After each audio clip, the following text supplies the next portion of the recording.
Yeah, so here we are again, episode 4. Week 4, Cybersecurity Awareness Month. What have we talked about? Current cyber threat landscape, Yeah, that was the first one. ransomware, Ransomware, and then we did phishing, the ishings, all of them. phishing, spear phishing, quishing, You know, I was smishing. reading them. I left one out, whale fishing. Oh, yeah. Going for the top dog. Not very complimentary about the top person, but yeah.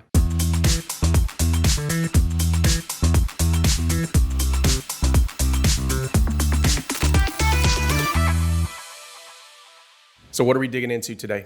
So we've saved the MFA topic for today. You know, we've mentioned it many times this month, and I think we'll continue to mention it because multi-factor authentication is or has become quickly the default setting now for eliminating some of the risk to having your credentials compromised. When we, in the cybersecurity world, shop talk, we use a lot of acronyms and a lot of jargon, right? So you said MFA at the very beginning, but then in that sentence you said multi-factor authentication, right? That's the same thing. Some people say two-factor authentication, very similar. So let's talk about, for those that may not know, what is it? What is MFA? What is multi-factor authentication? Yeah, so we're just trying to add layers to the authentication process because a simple username and password is not enough, but that's considered one factor. Multi-factor authentication usually takes advantage of 3 possible categories of authentication types. Something you know, which is your username and password. Mm-hmm. Something you have, which is sometimes either a token or a badge ID that you swipe to get into a building, or something you are.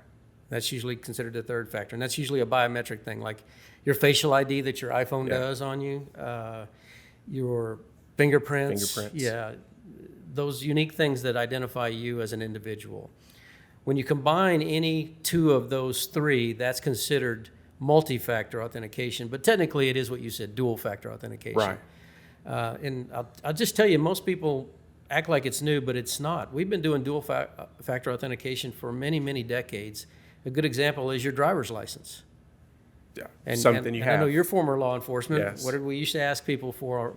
Show me your driver's license. And the first thing we looked at was the picture to see if that looked like the driver that we're talking to. Yeah. Right? Because if those 2 things don't match, that's what we call a clue. Right. But that's a factor, right? Your facial image and your photograph should match. Unfortunately, there were a lot of duplicate and fake IDs out there through, at least as I grew up in Texas. Run across a few of those myself. And so you couldn't count on it as being absolute. Fast forward to where we are today, we're using much more concrete examples of those factors so that we have that confidence that we need. Yeah, so really the point of that second factor authentication is, and we've talked about this in previous episodes, username and passwords get compromised daily, right? We talked about the Have I Been Pwned or Have I Been Owned website where we can enter our emails and see how many times our usernames and passwords have been compromised. Those are the easy parts. Those are the low-hanging fruit. What we're trying to do is create an extra layer of security, an extra layer of authentication to make it more difficult if a threat actor does gain access to your username and password, because it's really just a matter of when, not necessarily if, your credentials are going to be compromised. They're out there already, right? Yes. But it's sad to say, when I went to CISA's website looking at their MFA page, in America, in the United States, the most common password is still 1, 2, 3, 4, 5, 6. I can't believe that people are doing that. Hopefully that's their personal accounts and not their work accounts. But yeah, when those user credentials get compromised, what now?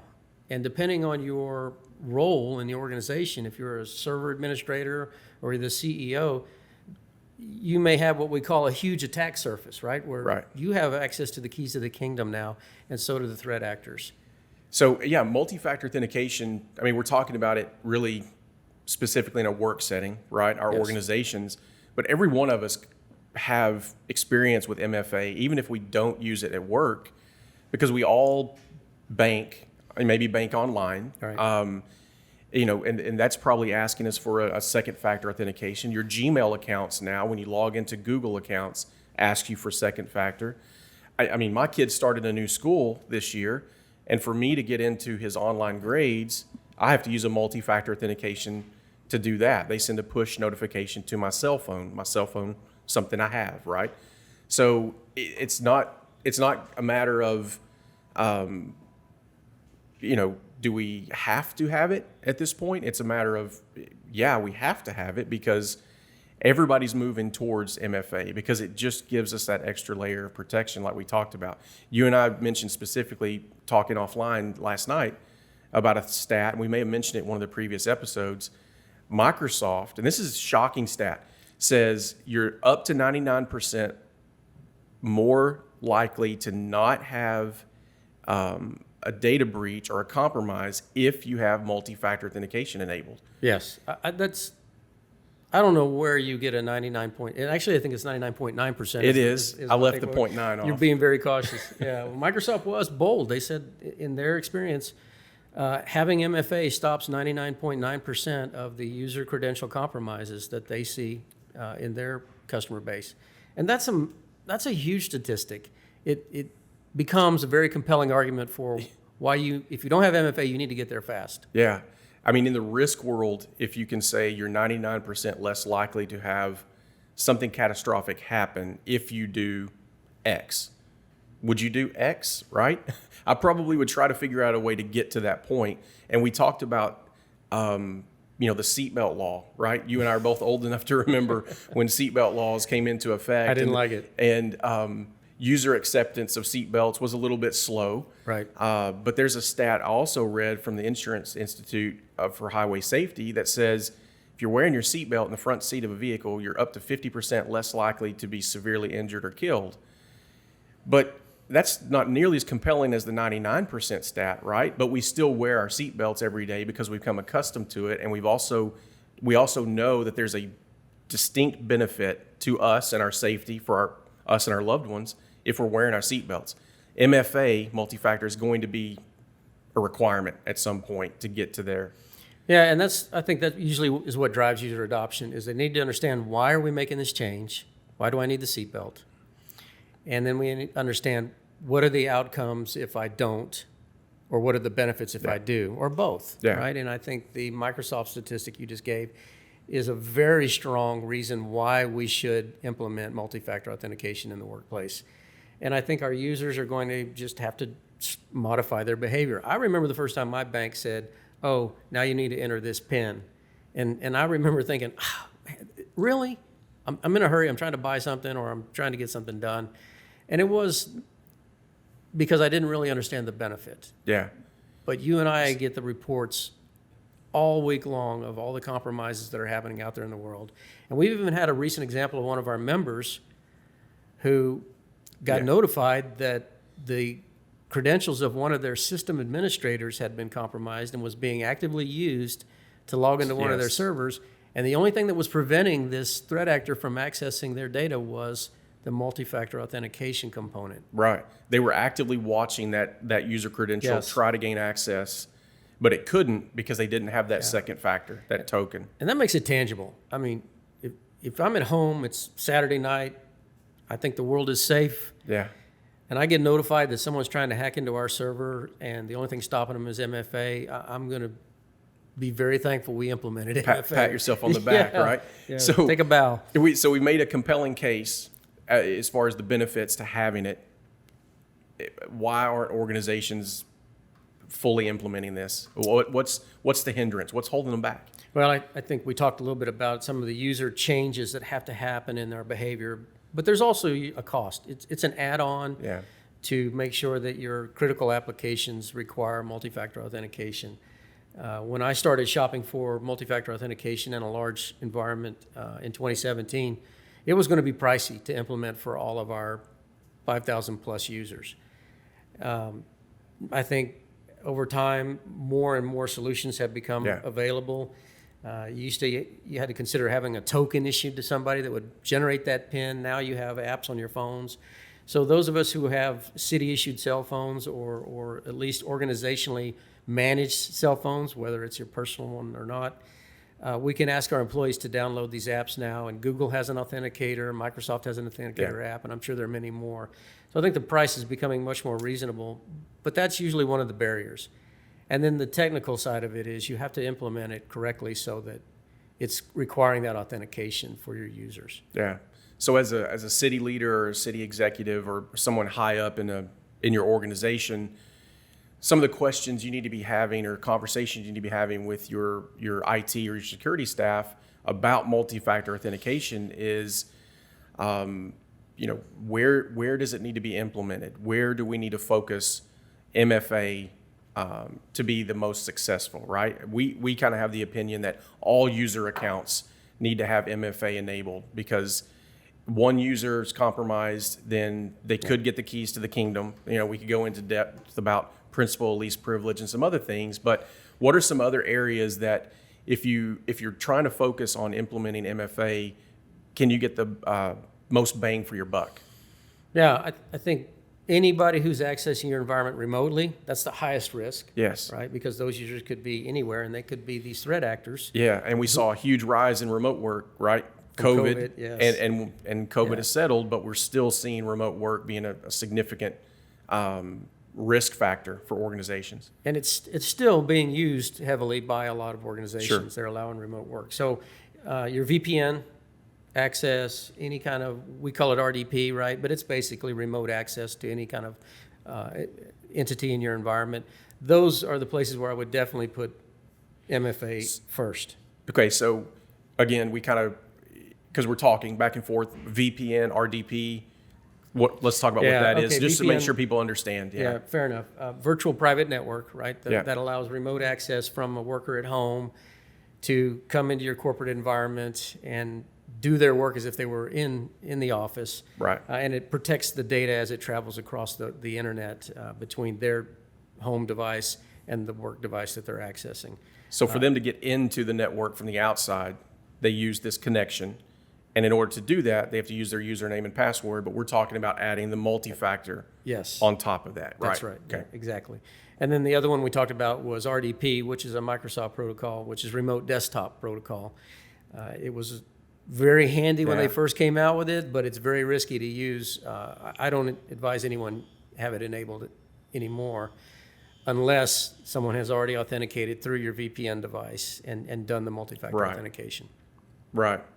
So those are great places for impact. I would add to that, in every environment, you have what we call privileged users or super users, right? And those are the individuals that have access to everything. Individual machines, servers, your databases, your backups. They manage your system and your infrastructure and your network. Those are what we call super users. Pretty important, right? Yes. MFA enabled on those accounts specifically, I would say, without a doubt. Absolutely.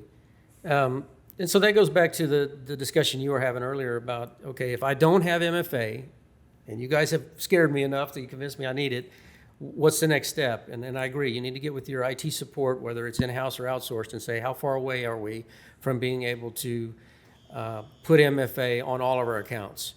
And if you can't do that, then say, okay, how are we going to put it on our most privileged accounts and our remote access accounts if we have those, and start there. But the roadmap needs to include everyone ultimately. Right. I think because what Microsoft has said with that statistic is you can eliminate 99.9% of the user credential compromises, but that's still not an absolute. No. Once you get MFA installed, it's not a silver bullet. Now we don't have any cybersecurity concerns anymore. Right. And in fact, so many organizations have MFA now that the threat actors have learned we're going to have to deal with MFA, and we're going to have to find our way around it. And they have found ways around it. Yeah, we've already seen examples of where MFA can be circumvented or defeated. Yeah. Still very unlikely. However, threats evolve and they change their tactics. So we've kind of talked about benefits of having it, right? Let's talk about, and we've talked a little bit about consequences. You're putting your environment at risk, your data, financial impact, all of those things. But I think, MFA is going to be so commonplace going forward that there may be some other consequences that could be coming down the road.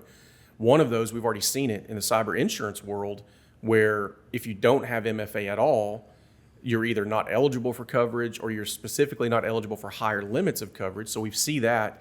We also see if you don't have it in specific places like privileged users, that you may not be eligible to. So there could be some consequences levied against you if you don't have MFA in place. Yeah, I mean, we already know that one policy, one information security policy, CJIS specifically, which is the FBI's criminal justice information security policy, has mandated MFA for remote use. yeah, And so it's not an option anymore. Now you're out of compliance, and you and I both come from a law enforcement background. You cannot cut off your law enforcement organization's access to the state information center or the federal information center. They can't run background checks and things like that. So I think it'll quickly be part of HIPAA and other FERPA and other things. You said you already had to access it for your son's grades. yeah. I shiver to think my parents ever been able to access my grades prior to the report card. So I feel for the young ones of today. Yeah, they can't get away with anything today. Tighten the noose. Transparency. You talk about CJIS, which is the criminal justice information, highly sensitive, Very. right? And then we think HIPAA, some other very sensitive information that we all possess as public entities. We're going to get to that point. That's kind of the first domino that could fall. I even envision, and this is just me thinking out loud, that there could be some grant funding implications going down the road. We rely on grant funding from different sources to facilitate different projects. I mean, from a cybersecurity standpoint, if you're collecting data and you don't have MFA in place, there could be some grant funding implications. And again, that's just me thinking out loud, but I could foresee that. No, that's logical. I'm going back to your seatbelt analogy. For years, we knew wearing seatbelts was a good idea. Yeah. I was a young driver, so I wasn't making good decisions back then, but that's a whole different podcast. But eventually it became the law. Yes. And now there were real consequences, and I could get a citation, and it would have impacts on my insurance coverage possibly and things like that. That's where we are. I believe we're right at that cusp of that point. And so what we want to do for our members and to others who may be watching is we want to say most of the large organizations have implemented MFA. Organizations that have over 10,000 employees, statistics, recent ones show 87% of them have MFA, and I'm sure the other 13% are there within the next few months. On the roadmaps. Yes. Yeah. So the smaller organizations, though, like in a lot of things, they're slower to get the funding and to adopt and to be able to implement. What we see is smaller organizations up to 100 employees or so, they're only implementing MFA at about 37% rate. And then the ones with less than 25 employees, you're down to 24%. So 1 in 4 kind of thing. And so we really need to work with those smaller organizations to help them get there. And hopefully they can use grant funding and other funding sources to get over that obstacle if it is funding related. But they need to have it on their budget request roadmap. Yeah, it needs to be first and foremost. You need to be thinking about it. And you talk about under 100 employees, under 25 employees, you're talking about a lot of the members of the risk pool, a lot of the folks that we deal with on a daily basis. Yeah. And we have this conversation, over and over. And eventually we're going to have to get to the approach where it's either the carrot, right? We're going to entice you to do something, or it's the stick. There's going to be some consequences if you don't do it. And I think we may be at that point. So, good conversation. I think we need to make sure that our members know they can reach out to us. We can have one-on-one conversations with them, with their IT staff. If they outsource their IT to a third party, we're happy to have these conversations with them. Absolutely. To help them figure out how to get to this point, because it can be such a significant impact on your cybersecurity posture. Again, you said it perfectly. It's not a silver bullet. It's not going to fix everything, but cybersecurity that's the way cybersecurity is. It's a layered onion type defensive mechanism, right? We want to build the layers because we want to make our environment, our organization less attractive. We don't want to be the low hanging fruit, right? We don't have to necessarily outrun the bear. We talk about this all the time. We just have to outrun our neighbors. Unfortunately, we don't want to be that person, right? We want to be out in front. So we can help. So if you have questions, want to chat in more detail, cybersquad@tmlirp.org is our email address. Send us an email, ask us questions. We're happy to help. Good conversation. I think this is something that people really need to focus on, and I think we really need to hold their hands and help them get there. We really appreciate you joining us for episode 4. We've talked about a lot of stuff over the last 4 weeks. We're going to come back next week and wrap it up. talking about data backups, right? Yeah. Like and subscribe. Like and subscribe if you are enjoying this. And we hope to see you next week, and we'll take a deeper dive and talk about backing up your data. Yep. Sounds good. Thanks.